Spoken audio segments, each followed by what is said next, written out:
Today I'm thinking of Amy Jacques Garvey, yes, second wife of the right excellent Marcus Garvey and mother to two of his children. And I'm thinking about her because December 31st, she would have turned 127 years old.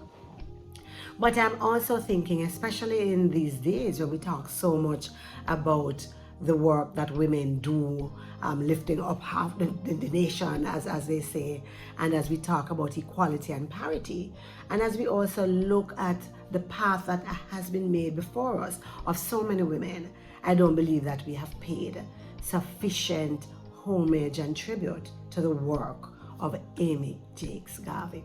So many of us know her because of Marcus Garvey, and I mean, we understand that. Many of us would also know that most of what we know, most of what we hear about the teachings and the writings of Marcus Garvey was as a result of her work of putting together his speeches and writings into what we know as Garvey's philosophy and opinions. And yes, we know that it was first published and used to raise funds for his defense while he was incarcerated. But maybe we don't talk as much about the work she did as associate editor of the Negro World back in the 1920s, when she introduced a new page called Our Women and What They Think. The 1920s, a page about our women, what they think, the status of women, looking at Black female historical figures, looking at the profiles of leading Black women, you know, and these were columns that were written by and were about members of the women's auxiliaries. That must have taken some amount of fortitude, some amount of courage, some amount of insight, foresight to be able to do that. And I want to pay homage to her for that as well.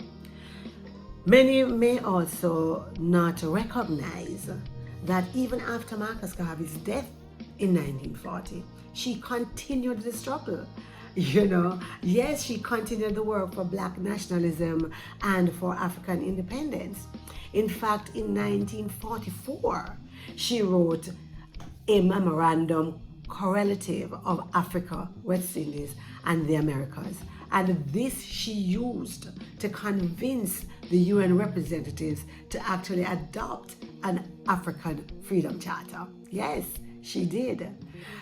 You know, I really want to pay homage as well, because these are the days in which we actually recognize those who have gone before us and those on whose shoulders we stand. And I believe that especially as we look at the work and worth of a Marcus Garvey, of the work that Amy Jacques Garvey did, her later works, for example, about Garvey and Garveyism, as well as when she published later on a collection of essays that she entitled Black Power in America and the Impact of Garvey in Africa and Jamaica. These have been seminal works in understanding the thinking of Marcus Garvey and in keeping that dream alive and that concept of who we are as a Black people and why it is so important for us to know our roots, know our history, and be proud of who we are. So today, to Amy Jacques Garvey, to the Garvey family, I lift my proverbial hat for a woman that really has blazed the path, and one I believe that we don't celebrate as often as we should.